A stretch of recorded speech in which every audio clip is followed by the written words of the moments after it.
Thank you so much for having me, Sanjeev. I am excited to be doing this workshop with Plum. And I'm really just going to jump right into it. It's 10:05, and I'm just going to share my screen and we can go from there. Alrighty, let me do this right now. All right. Okay, I think you can see my screen. Let me know if you cannot in the chat, but I think that we can. As we had discussed today, we will be exploring men's health and masculinity. My name is, like Sanjeev said, I will also introduce myself. My name is Varuna Srinivasan. I'm a bisexual South Asian woman. I talk and I write about, race and feminism and sex and gender, intersectional feminism, essentially. My pronouns are she and they. I have a degree in medicine from India, and I have a degree in public health from Johns Hopkins Bloomberg School of Public Health. I have worked with the Bill and Melinda Gates Foundation. I worked on campaigns with Lululemon, with Bumble, and I've written for a lot of online publications like the Washington Post paper. I've appeared in Business Insider and Vogue. And so safe to say I'm very excited about the work that I do and happy to be sharing what I know with you. So today in the workshop goals, what it's going to look like, oh, sorry, that's my bad. Workshop goals is to think about masculinity, critically about masculinity, for us to challenge gender roles, because I think most of the questions that we have about our body, especially people, who have a penis and testicles, often feel they have those kinds of questions because of the way society is designed, right? It's designed to make you feel like there is something wrong with your body and that it's not functioning to optimal capacity. So just, thinking critically about the gender roles that are put upon men. And when I mean men, I mean cis and trans men. Cis men are people who are assigned male at birth, and trans men are where their gender identity and the sex that they were assigned at birth don't match. And so we're going to learn about the influence of porn and media on masculinity and how to cultivate more meaningful sexual health lives. Rules for the room. I know that there's a chat and there's a Q&A. I like to put my pronouns in my name. And so if you're unsure of what it is, how do people refer to you? Do they say he, him, they? I like when people, when they talk about me in, or when I talk about myself in sort of third person, I say her or I say they. If you are sharing with the group, I don't know if that option is available today, but, to sort of have your preferred pronouns in the chat, feel free to share as little or as much as you like. This is a safe and confidential space. I think this is recorded by Plum, but please don't record it or take pictures on your end, just so that we can guarantee the safety of what's happening over here. Do not out anyone. So don't type in the chat, oh, did you hear that Varuna is gay? She is trans, things like that are just not okay. If you're talking about someone, respect their privacy, don't share too much of information about them. Homophobia, transphobia, biphobia will not be tolerated. You will be removed if you are a bully. Anyone who Zoom bombs or uses, offensive language in the chat will be removed. Feel free to contact me or Sanjeev immediately if you feel unsafe or uncomfortable in this space. Our DMs are open. So if you feel like someone is being inappropriate or, feel is, making you feel unsafe. Also, let us know if there are any other issues in the room. This is a safe space. Okay, so what is the workshop format today? We will take on the role of an educational and followed by a Q&A session. My role is to educate and answer questions to the best of my abilities. You can ask any questions, but make sure that It has not been asked before. I think that one theme that I see a lot in workshops is people asking questions that have already been asked before. Before sharing or asking a question, ask if it's relevant. Don't ask questions like, did you see that Bollywood movie recently? Okay, but like what Bollywood movie? Is there a particular scene? So try to be as specific as possible in your questions. I'd love to chat, but in the limited time we have together, I'm trying to maximize this time and answer all the questions and as specific as possible. So sort of asking me really vague questions or asking the group vague questions is not helpful to anyone. And remember that when you walk away today, that our goal is to create community, and that we're all in community with each other. So just be respectful.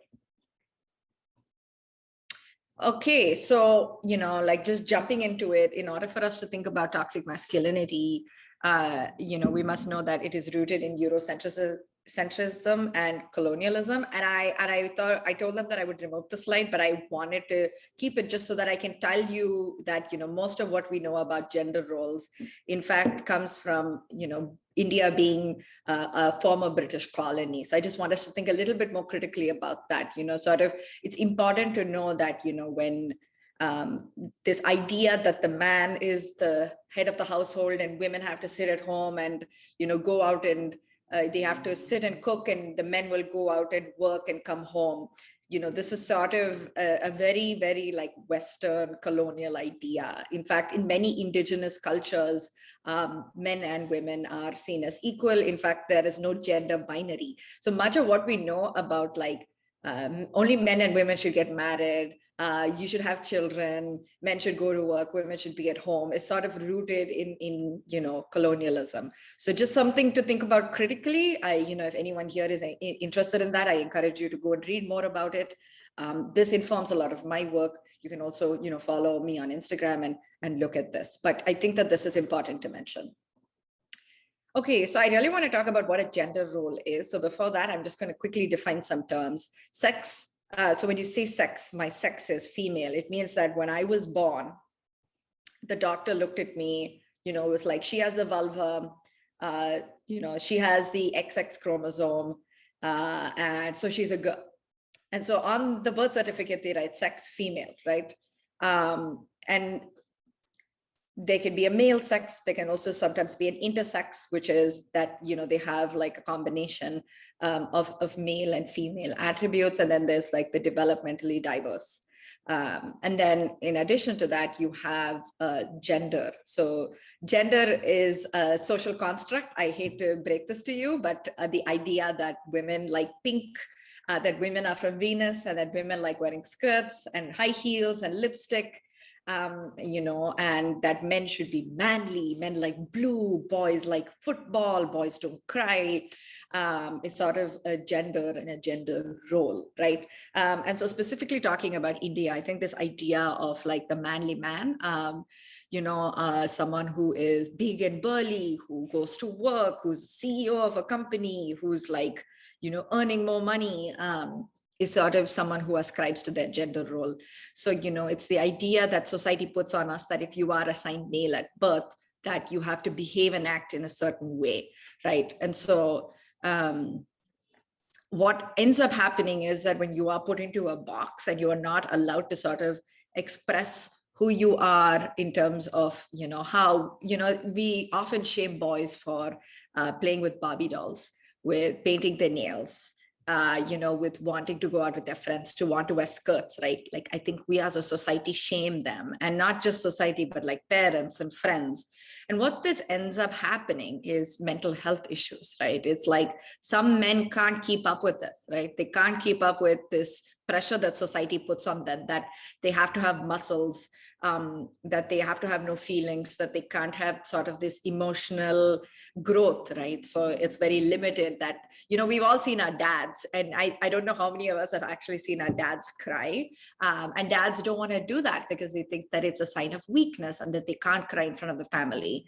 They can't tell anyone that they're going for therapy because then they'll think something is wrong with them, that that the head of the family is going to therapy, so something must be wrong with him and he's not taking care of his children. And this added pressure contributes to a lot of mental health issues like depression and anxiety, and can also also sort of perpetuate systems of violence, right? Because when they grow up, when they tried to cry, their father would slap them across the face, or they witnessed their father hitting their mom, and the mom giving excuses saying, it's okay, he brings money, he takes care of me, he's the man, men can hit women, and sort of perpetuating these cycles of violence, and toxic behaviors, right? Which is like that, misogyny and homophobia and sexism, right? That men are better than women, or that only straight men or men who like women are acceptable, and men who like men or trans men are not real men. Sort of also perpetuating ideologies that, men can hit women, men can harass women, rape culture, that, oh, she was wearing a short dress, and men have desires that they can't control, and it's really not their fault. And I think that we've seen in movies that, sort of the hero in the movie, in the Bollywood movie, is like a big drinker and he's a smoker, and that's sort of associated with being a man. And I think that happens in college, right? When you go for parties, you're like, oh, you don't drink, you don't smoke, here, let me like give you a cigarette and let me give you a drink. And you've seen, like, I've seen at parties, like New Year parties, my dad and all his friends would be drunk and smoking and having a gala time, and the women would be sitting together and gossiping, right?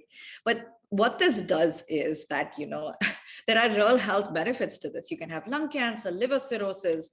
There are studies that show that, people who are more likely to smoke have substance use issues as well. And there's also this thing of like, risky behaviors. Oh, a condom doesn't make me feel good.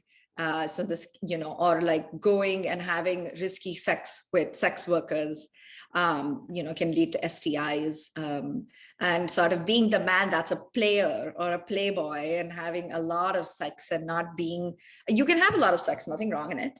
But, just to sort of practice, maintaining a healthy sexual life, right? So STIs as well. This was a really long, I spent a lot of time here, but I really want us to focus on why toxic masculinity and gender roles can actually harm us. And I'll move on to the next one.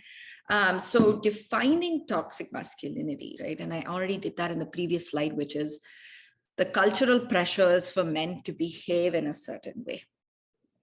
That you have to be good looking, you have to have fair skin, you have to have short hair, you have to have a mustache and a full beard, you have to have pecs and you have to have biceps, you have to be well dressed, you have to like be someone who's attractive and someone who is good at bed, who has like, the best penis that someone has seen, that you are able to satisfy a woman 100% of the time, that you don't go for therapy, that you beat up bad guys, that you like are able to take women on dates and they swoon all over you. Like, this is such a false ideology. This is literally like reading a comic book and saying you want to be a superhero, right? Like, it only exists in like a fictional world.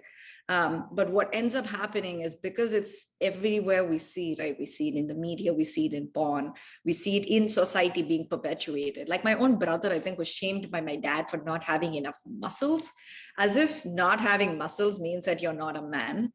Right? So what it ends up doing is it works to uplift heteronormativity, right? Where we make fun of someone, for men, for being too girly. Oh, he's so effeminate, he must be gay. Oh, he paints his nails, he must be gay. Oh, he wears tight clothes, he must be gay. Homophobia, saying that men who hang out with other men and like to engage in sex with other men is somehow wrong, and that only men have sex with women. And as I've spoken before, it perpetuates sexism and misogyny. I hope I'm not moving too fast. I also can't see what's happening in the chat, but okay. Yeah, there's a lot happening. Okay, I mean, we can pause for a second and I can like look at it. Yeah, definitely. Yeah, Raj, I see your question and I will answer that. I really like that. I think that, India has had casteism and patriarchy well before colonialism. Hasn't that played a large part in our current thinking? Does putting the onus on colonialism make casteism go blame-free? Absolutely not. No, I think that that's a really great question. And I'm actually glad you brought that up, because I did not bring this up here. But you are right. I think that, in casteist structures, we have seen, and I didn't bring this up, but like, Brahmin hegemony and sort of Brahminical tyranny. And I also talk about that on my Instagram, where the oppression of women is what helps casteism thrive. And that ties in as well, that women do have to stay at home and, reproductive labor, that they have to get married, to have children so as to perpetuate the caste system. And that's great. And I can share a resource that I have where it's a really interesting, like, interactive website that I can share with Sanjeet, that maybe he can like share with some of you all, which is a great way of showing us the different ways in which Brahmanism contributes to sexism and misogyny and the oppression of women. I would also, encourage people to read The Annihilation of Caste by Ambedkar, which is a great book. And also Suraj Yangde is an amazing scholar who talks about this. And, he talks about how the caste system is essentially tied, to these gender roles. So you're right, absolutely right. Thank you so much for bringing that up. Okay, so to fit in the man box of toxic masculinity, a man must live by a particular set of beliefs and behaviors, right? And I think we've all heard this: boys shouldn't cry. Men will be men. Men should be the primary breadwinner, and men should not seek help. I think that this is something that we've all seen in our own family members, right? Where every time I ask my brother to go for therapy, it's often seen as a sign of weakness. Nothing's wrong with me. I'm okay. I'm like, okay, well, everyone can go for therapy. Sort of really like, unfortunately, these are instilled from a very young age, right? There are cycles being perpetuated where it's like the idea that, and I don't know if many of you want to put it in the chat, other things, toxic things that you have heard as well, right? That men shouldn't dress a certain way, men shouldn't wear pink, men shouldn't wear skirts, men should wear like only like, certain clothes so that they can appear manly. You should only date women, so that's essentially toxic masculinity, right? I'm just going to quickly look at the chat again. Yeah, I will definitely share that website. Be a man. Exactly. Be a man. Don't cry. Yeah, Ankit, I think that, in addition to talking about masculinity, we have to talk about femininity and feminism. Yeah, men should be strong. You cannot talk about sexual harassment experience because men don't get harassed. I love that. Absolutely. I definitely think that, this is a really big thing that, men who have suffered from sexual abuse or any sexual traumas often feel like they can't come forward because men don't get harassed. Men are harassers, but not harassed.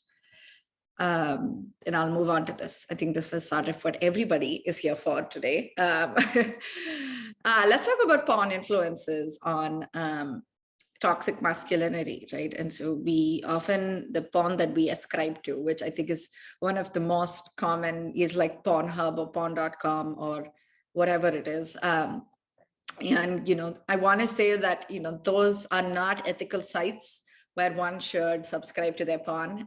You can find ethical sites, and I will also share that resource with Sanjeet. Essentially, I want to put forth the idea that porn is not bad. Toxic masculinity is bad. Okay. I really want to like differentiate this because I get so many DMs. And I think most of the questions that we are getting here today is like, I'm a porn addict. Something's wrong with me. I watch too much porn. Like, unrealistic standards that we see in porn and porn videos is what harms us, right?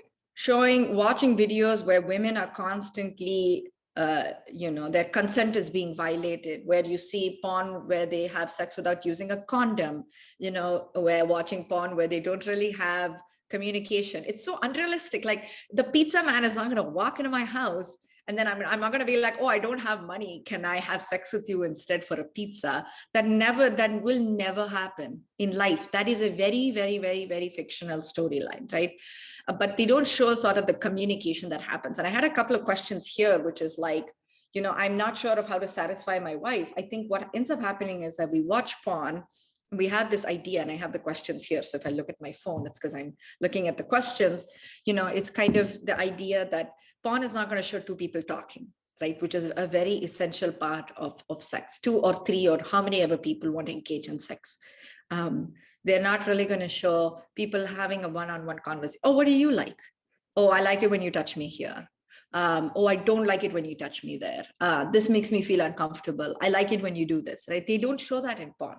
So what ends up happening is that you see this really burly dude like John Sims, who has these really big muscles, who comes in as, again, in male-centric roles, the policeman, the firefighter, the plumber, right? In these very I will come and fix things for you. And the woman is this helpless, super feminine, effeminate, big breasts, small waist, long hair. We don't see much diversity, right? It's usually white characters. Again, and then we see, again, body image issues, right? Where he has a really long penis, or he jokes oh my God, it's 7 inches, which is so unrealistic. Very unrealistic. A flaccid penis is 2 to 3 inches, and an erect penis is 4 to 5 inches. And it really, again, I really want to emphasize this, and you may have heard this, it's really not about the size or the girth, it's how you use it, right? For a lot of people with a vulva and a clitoris, it's really about clitoral stimulation more than it is about vaginal stimulation. And we can talk about that in a different, workshop maybe. But sort of this creates unrealistic standards around penis size, girth, and duration of sex, which a lot of your questions are around, right? Which is do I have, not being able to be erected for a long time? How do I cure this? Then other people, talking about how, whether it affects the quality of the sperms, and, feeling really bad that their erection is not able to last for 30 minutes. That is very unrealistic. The time between an erection and ejaculation, the average time is only 5 minutes. Did you know that? It's only 5 minutes. And so for you all to feel that your erection has to last 30 minutes is incredibly unrealistic. And this is what we see, right? You don't see the editing that happens in porn, right? That the actors have to take breaks, or they're on Viagra, or they're on various other drugs. And so that's what you're seeing. You're seeing 45 minutes of him holding this erection, and it's something that is perfectly straight, looks very girthy, doesn't have, and, a lot of you feel very, insecure about your uncircumcised penis. Many people have uncircumcised penis. What you see in porn is someone who that's his job, is to have the most perfect, unrealistic penis, right? And I put perfect in quotations because it's not. I think penises come in different shapes and sizes. The skin, and we'll address that in the next slide, is what a penis should look like and how it should behave, because that seems to be a lot on people's mind. But another part of porn as well is this idea that she will say yes eventually. No means no. And I've seen this in a lot of porn videos where the women will be harassed, and then she slowly gets convinced into having sex, right? And so what it does is that the ideas of consent and communication are not perpetuated here. We really need to talk about that, and we will in a different topic, right?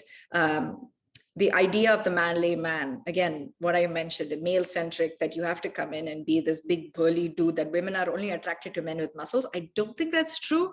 I would much rather choose a partner who, I don't really care about height, I don't care about muscles, and I'm just talking about me personally. I don't care about any of that. I don't care that you have what your hair looks like. I care that you care about my feelings. I care that you treat me with respect and dignity, that you are able to communicate with me, and, are a good person. So really just balancing that out, right? And, let's I think this is what everyone is here for, and I can spend a good chunk of time it's only 10:30. So, I'm glad I went through all of that really quickly, and we can talk about this. We can spend time here and on all your questions. So firstly, talking about what a penis should look like before I go into any of these questions, right? A penis is not meant to be, really, the skin there is going to be much darker than the rest of our body. There is going to be hair. And there is sort of going to be a smell that is, very different from the rest of our body. And this is partly due to the fact that the skin there is subject to a little bit more of the sex hormones, so like testosterone, than the rest of the body, right? So you would have noticed that your underarms are a lot thicker if some of you shave it, or you would notice there's a lot more hair there. That's completely normal. In some religions, I guess in Islamic religions and Jewish persons, they get circumcised, or even in certain countries, I think in the US, every child gets circumcised, versus in India, I don't think that's as common. So men who feel, I had a boyfriend once who got hurt playing basketball, and he had to get circumcised. And I remember him feeling so ashamed about it. And he like told me not to tell any of our friends.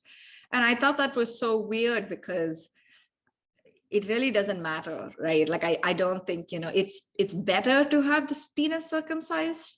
But there are a lot of people that have uncircumcised penises. It just means that you have to clean it a lot more thoroughly because of the flaps of skin. And we can talk about that again in the next slide. But one other question that I do get a lot about is like, masturbating is bad. I don't know. I don't think that it is. I don't think that masturbating is bad unless you do it in public, or you do it in front of someone when they don't have consent to watch you masturbate. And wow, I have a lot of questions here, so I will go into them. Yeah, okay, someone asked me a question about ED. I'm going to answer that. So like, masturbation is not bad.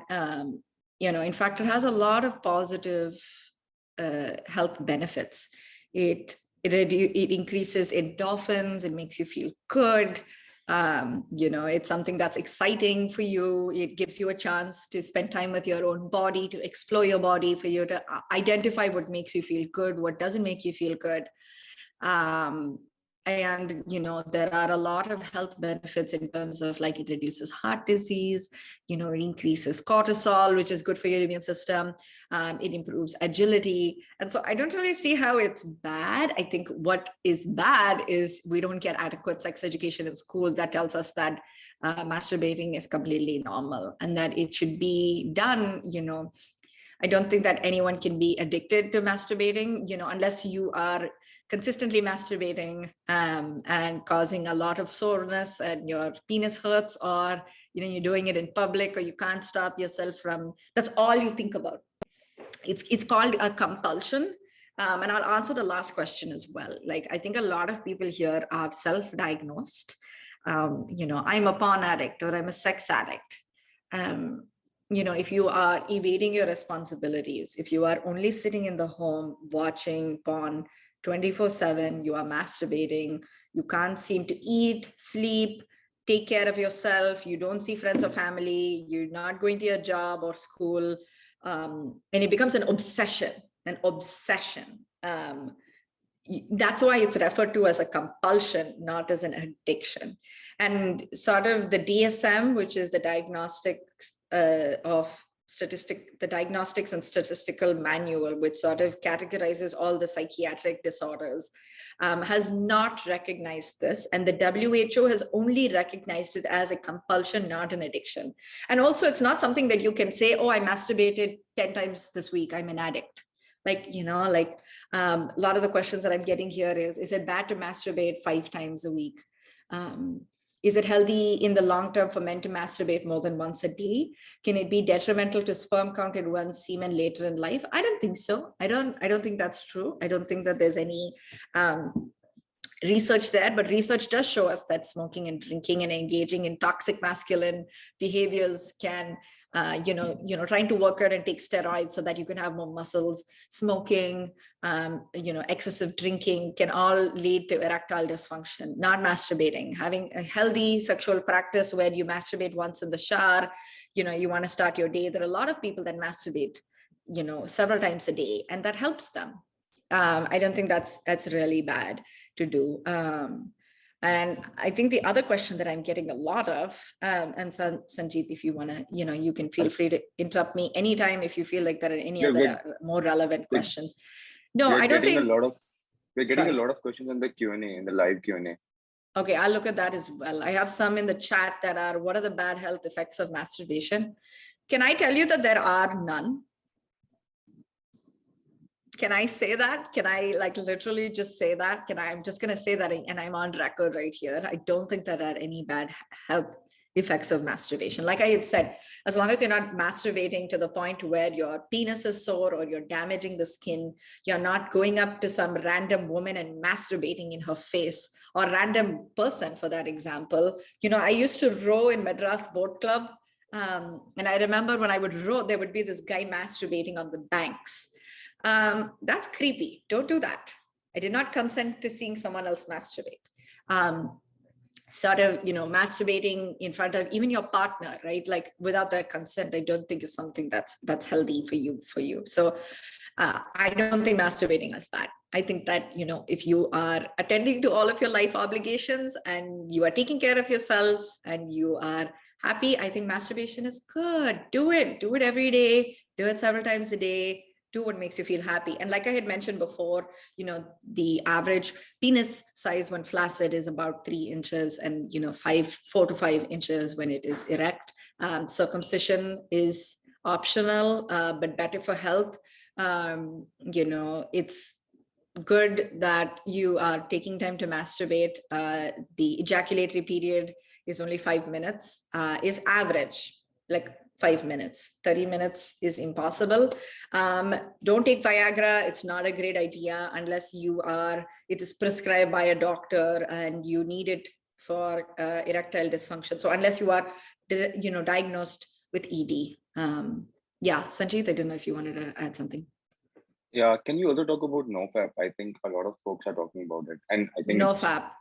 Yeah, absolutely. Yes, yeah, it is good for health. That's essentially what I said. Like, orgasms release endorphins, they release cortisol, they release, sort of these hormones is such like serotonin and dopamine and cortisol are positive for they shouldn't be you don't substitute exercise with them.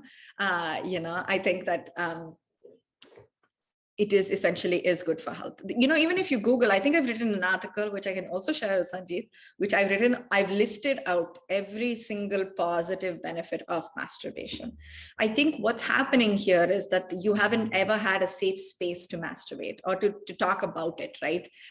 You feel ashamed of it because no one has told you that once you turn 13 or 14, the penis, which suddenly was always like flaccid, suddenly became erect. You realize that you are attracted to someone and you're like, oh my God, how do I get rid of this? Oh no, I'm embarrassed. And you went into the bathroom and then, in silence, you were masturbating. And I talk about this a lot because I think that a lot of men don't make noises during sex.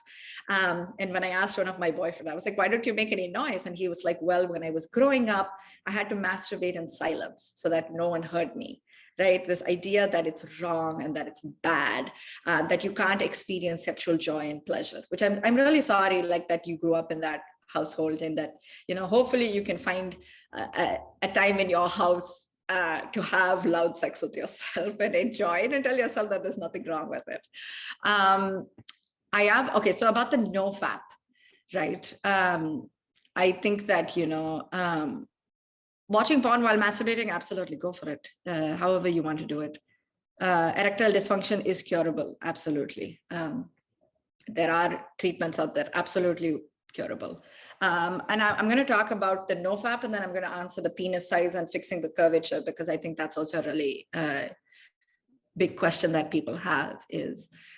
So the Nofap movement, I do want to say that honestly, I think that it can be a little toxic, because I think what has happened is this idea that your semen has these retentive qualities that can lead to good health. I would argue almost the opposite. I think like emissions and masturbation with a climax or an orgasm is better for your health, right? But this idea that you can attain some sort of like spiritual growth, which is fine. I think that if you want to practice celibacy and your celibacy includes not masturbating, there are a lot of yogis that do this. There are a lot of people who want to sort of take a break from having sex, which is fine. If you want to set the parameters of your own spiritual growth, I think what the Nofap movement is doing is creating this toxic ideology that you can become a better man, or that real men don't fap, right? Which is a toxic idea, versus if you individually say that I want to go a year without sex, I want to go a year without masturbating, I want to, channel these qualities within myself, and I'm setting my own personal goals and I want to achieve them. And these are my milestones. I think it's totally fine, versus blindly following a movement, which has no scientific basis, can be really toxic in the end. And it seems like a group of teenagers who were never told to, never had sex ed, were told that they could masturbate. So I personally wouldn't suggest going on Reddit and following the Nofap movement. If you want to have your own movement, that's fine. You want to be celibate, that's totally fine. But don't conflate it with anything else. Okay. We've covered a lot. I think this is a lot of information. I hope that, hopefully all of you are able to to follow what I'm saying. Yeah, go ahead. Doctor, one more thing. Someone is asking, is it okay to use lube while masturbating? Absolutely. Yeah. I think there are a lot of people who use, I had someone on my Instagram once say that they like using coconut oil. Make sure that you wipe off the coconut oil before you are engaging in penetration, because any oil with a condom, especially if you're using a condom, will break the condom and can cause irritation for people with vaginas. I would also suggest just using lube. Use a water-based lube I think you can get some really cheap lubes. Always check the ingredients, but I definitely would say that. I think that we watched TV with, American Pie. Please don't penetrate a pie. Please don't use lotion. I mean, you can use lotion on yourself, but not when you're engaging in it with someone else. I think a really fun thing to do is also like mutual masturbation, where, you can masturbate along with your partner. I think there's a question that, someone's wife isn't really interested in having sex and you don't know how to engage in this, but finding ways, if they're not interested in penetration, engaging in mutual masturbation is also healthy. But yeah, long story short, lube is great. I would almost encourage that you use it a lot more often. Otherwise it can cause chafing, and the friction can really cause soreness.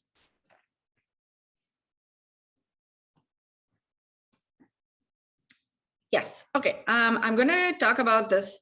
One of the other most common questions I get is, can I increase my penis size and fix the curve of my penis? Every penis is different. It can curve upwards, it can curve downwards, it can curve to the side, either side. That's completely normal. Completely normal. Really, it really is normal. And no, you cannot increase your penis size. Unfortunately, the creams or the penis pumps, or penis massages personally don't work in the long term, and if used incorrectly can permanently damage your penis. There are a lot of blood vessels there, the veins, there are nerves that also help, and so those are more responsible for sort of the rigidity and the blood flow and everything in your penis, sort of giving the structure of that erection. And so I don't think that it's scientifically possible to contribute to the enlargement of one's penis size. I'm sorry to burst your bubble here, but I think what masturbation should hopefully do, and I really encourage everyone to set goals for your sexual health. And I will bring that up in the next couple of slides, is for you to really fall in love with yourself, for you to say that my body is unique just the way that it is, all the hair, all the the darkness of my skin down there, the curvature, the uncircumcision, the head of the penis, whatever it is, like, just be like, this is my penis, right? And if you are with someone who says, oh my God, what's wrong with you, then don't be with them. Like, I know this is so, like, this is such a simple thing to say, but I'm really not going to, for me personally, I'm not going to date someone who's like, I'm only into big breasts. Like, you have to look like a Victoria's Secret model. I'm going to be like, that's a really unrealistic standard for me to achieve. And I'm not going to force myself to achieve that. I'm going to really search for someone who appreciates and loves me for who I am. And that does take time and therapy. And I hope that, all of us can like really challenge ourselves really create situations where we can fall in love with our bodies. and I will move on to the next one. So this is, and after this, I will go on to the other Q&A, which I think that there are a lot, 45 questions. Oh, wow. Okay. For men, I don't think this was ever encouraged, and I'm literally forcing my dad to continuously do this, and he doesn't think that it's a big deal, but I will tell you. So hopefully all of you, once you are 40, you need to go and check your colon. Colon cancer is more common in men. You have to check your prostate. A lot of men in their 40s and their 50s end up developing, benign prostatic hypertrophy, which is, where your prostate, which is the organ under your urinary bladder, which sort of helps in, semen production, is enlarges, and in what it ends up doing, you pee a lot more, and there's an increased but this is not, we're not going too clinical, but there are a lot of issues with your prostate. Go check your penis, go check your testicles for enlargement, sperm quality. You don't need to have regular sex with multiple partners to get an STI checkup. You can even be married and go get an STI checkup. This is just so that you can cultivate a better, you feel more in control of your health, right? That you feel that you're in control and that you're taking care of your body. And I didn't talk about this earlier, but if you have a circumcised penis, you do definitely want to clean it a little bit more thoroughly. You can develop this sort of substance called smegma, which is just sort of like discharge and skin buildup, and coupled with sweat and dead cells. For anyone's penis, sort of, you want to clean it once a day, mild soap, and you want to pat it dry. Don't rub it raw. Don't use any strong fragrance soaps or man washes or penis creams or any of that. Just regular soap is fine. Exercise is shown to increase testosterone, and it is shown to decrease health issues, cardiovascular and atherosclerosis, which are more likely to cause erectile dysfunction, right? So if you're getting erectile dysfunction at an earlier age, it's probably because you are probably not exercising, or you have sort of a predisposition for heart disease, or you're smoking. Stop smoking, or you are drinking. Drinking is known to increase estrogen, which can cause gynecomastia, which is sort of, the increase of breast tissue in men, and is known to cause erectile dysfunction as well. So if you want a better sex life, stop smoking, stop drinking. Trust me, my husband doesn't drink or smoke. It's 100% possible.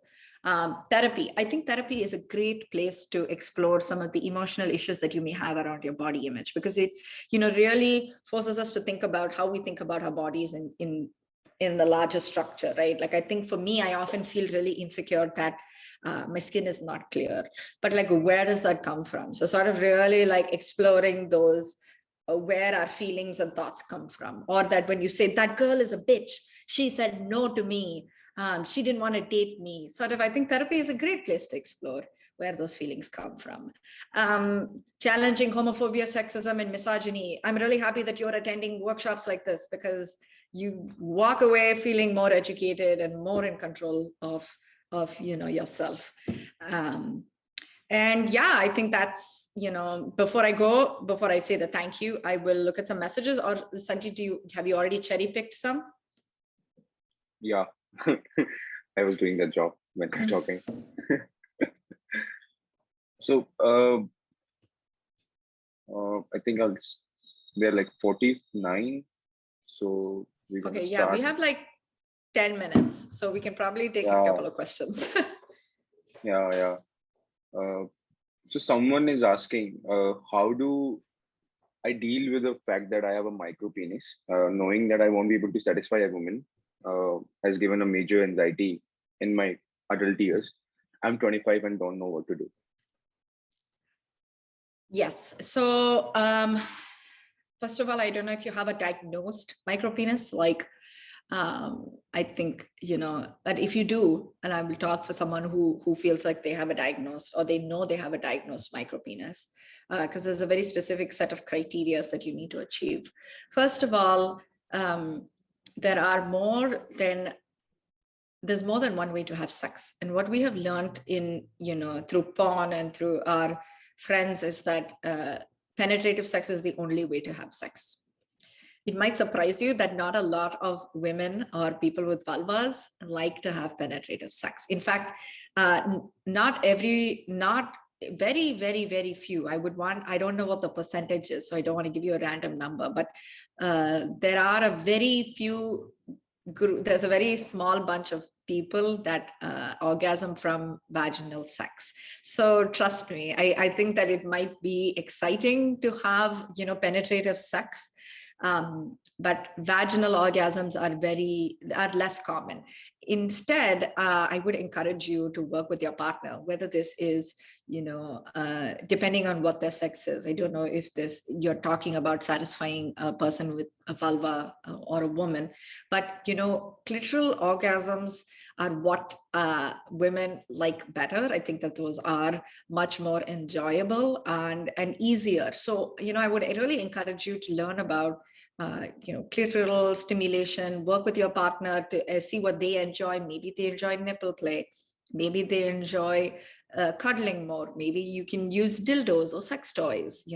I don't think that your penis or the size of your penis is, the indication of how good your sex life is going to be. There are people that don't even engage in penetrative sex at all and don't have a micro penis and still have raging sex lives. So I would really encourage you to sort of break out of the bounds of this idea of penetrative sex. And you would be surprised. You'd be surprised. That was super, super informative. I'm taking a few advices from there. So I think someone is asking how many times we can do sex in a day. Is there any limit, or we can do it multiple times? There's no limit, but I think it comes down to the people engaged in the sexual activity, right? I think that first of all, can you maintain and how many times can you have an erection during the day? And also, please don't compare it to your 18-year-old self. You would have had 10, 15 erections back in the day. And I think as you grow older, the testosterone drops, right? There is a peak in the sex hormones, during your teens and your early adulthood. And then it sort of plateaus and becomes a little bit more consistent as you grow older. And so, it's up to you. I mean, if your partner and you want to engage in, I'm assuming this is penetrative sex multiple times a day, that's great. There are other ways to engage, like kissing, like I had mentioned before, which is mutual masturbation, nipple play, sort of reading erotic literature together, watching porn together, and, go have a sex holiday, have fun. I don't think there's a right answer here. I think one more question coming up is, what are your thoughts of the red pill movement resulting due all these false expectations, allegations on men? Or is that the reason, young and open-minded? Sorry, can you repeat that again? Yeah, I didn't get all of it. So what are your thoughts of the MGTOW / red pill movement resulting due to all these false expectations / allegations on men? Or is that the reason? I might need you to send that to me because I didn't catch the movement. I think it's on the chat. Nofap November, is that what you said? No. Can you open the chat? Oh, I'm sorry. Okay. Someone is MGTOW. I don't know what that is. Red pill movement resulting all false expectations or young and open. I don't know what the red pill movement is. What is that? Yeah, even that's not aware. So I think let's move on to the next. Hi Varuna, I'm 31, male and working with an IT firm. I have ED for the last few years too. The problem I have is I'm not able to maintain my erection for more than 3-4 seconds. It has affected my sex life too. Do you think shockwave therapy would help? If yes, how much would it cost? I don't know what shockwave therapy is, and I don't know how much it costs. I haven't practiced in the Indian medical system for 5 years. But I will say that, erectile dysfunction is a consequence of both physical and emotional issues, like depression and anxiety. It's always secondary to something. So first of all, don't blame yourself. Don't think of yourself as being the main issue. Have you gone and seen a doctor? Because I'm not getting that here.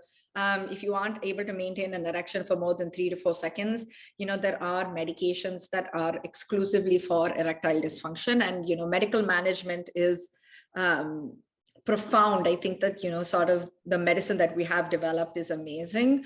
And so I would really encourage you to also, go on medication, but also to go and see if you have any other underlying health issues, right? Because heart disease, like I mentioned, atherosclerosis, depression, anxiety, all of those things can contribute to erectile dysfunction. So you may have to also concurrently treat something else while you take medicines for ED. Like, it's not a quick fix solution. I wouldn't suggest going on medscape.com or any of these websites and saying how to fix ED and buying stuff off the internet. Do not do that. Go see a doctor, go see a urologist maybe, or even you can go see someone who is an internal medicine doctor. This is very commonly treated. So don't feel that, I know it can be distressing, but I'm hoping you might be able to find some treatment. The next one, thanks, that was informative. By the way, my girlfriend feels that she has a medical condition that she cannot orgasm. We have tried various things, but it seems like it's very, very hard for her to have orgasm. Any advices? Yeah, I think, it's generally can be sort of a goal for many people to figure out how to orgasm. It can be very difficult. There are many different ways to orgasm. There's a vaginal orgasm, which is a lot more difficult to achieve. The clitoral orgasm. By the way, if my dog barks, I apologize. She chooses the wrong time always to start yelling. So if she starts barking, I'm sorry. But regarding sort of, there's like the vaginal orgasm, which is a little bit more hard. Many women like the nipple play, which can lead to nipple orgasms. A clitoral orgasm, you can even have an anal orgasm. And I think for some people, there are other erogenous zones in their body. So, sort of, I would really encourage you to, also big disclaimer, this does not constitute for actual advice. Okay, this is not medical or sex therapy advice. This is a workshop. So I may be giving you some ideas on what to do, but I am a doctor, I'm not your doctor. Okay, so if you should still go for sex therapy or do your own research. But I want to encourage you all to sort of spend more time with your body. Ask your girlfriend to spend more time exploring what's important to her. Maybe she should spend more time with her body, sort of exploring what works for her. And also, orgasm isn't always a goal. I think we treat it as a goal, but sometimes just having, sexual activity without an orgasm is just as valid. There's this idea that if you don't come, or if she doesn't come, or they don't come, that something's wrong and the sex is bad. But it's not. Like, it's a goal for some, and it may not be a goal for you. So just reassess what your goals are. Yeah. Not this one. So does the regular take of Viagra has any effect on our sexual health or on our erection, or does it like any effect? Or yes. So there is this, I'm forgetting what the name is called, but for people who do take Viagra, even though they don't have ED and they just sort of want to prolong their erection, can lead to a painful condition where the blood flows through the penis, right? And so what ends up happening in Viagra is that it sort of causes a constriction almost, and the blood doesn't flow back. And what ends up happening is that you have this really painful erection. I'm forgetting the medical term for it. And you have to go into the emergency room for them to help reduce the erection. So, sort of taking Viagra when it's not really diagnosed, taking it out of term, taking it too many times can lead to, damage in your penis health. I wouldn't recommend it. So, yeah. got it. Yeah. I think it should come natural. Yeah. So I think one last, and I think we'll end with this one. So it came in the start. How do the pronouns actually work? For a lot of people, their gender identity doesn't always correlate with the sex that they were assigned at birth. So I was assigned female at birth, and my gender identity is a woman, right? So if you call me she and her, I'm okay with that. But for people who are non-binary, who are trans, who are genderqueer, they may not fall into the gender binary boxes of male and female, right? And so they will feel uncomfortable if you assume him or he or she and her. And in that case, it's always better to ask someone how they prefer to be addressed. And so, like they, them, she, her, I think that you are being an ally to the LGBTQIA plus community by sharing your pronouns and asking what someone else's pronouns are. And it also helps break down the ideas of gender roles. Like when you looked at me, you assumed that I was a female, right? Like you assumed that I like to be called she, her. If I hadn't told you that if I hadn't like clarified that, you would go on your day thinking that I am a woman. But for many people, even though they are outwardly femme presenting and their gender expression is femme, they might have different pronouns, or they might have a different gender identity. And so I think what it really does is the pronouns are a way for you to respect someone's gender identity without assuming. I hope that's helpful. And this is so exciting. I think that this was such a, maybe, Sanjeet can organize a part 2, because I think there are a lot more questions that Definitely. I didn't get to. But this was awesome. I think that, thank you, and follow me on Instagram. This is my act. I do a lot more sort of Q&As and education there, just as a follow-up. But, thank you again. I think this was awesome.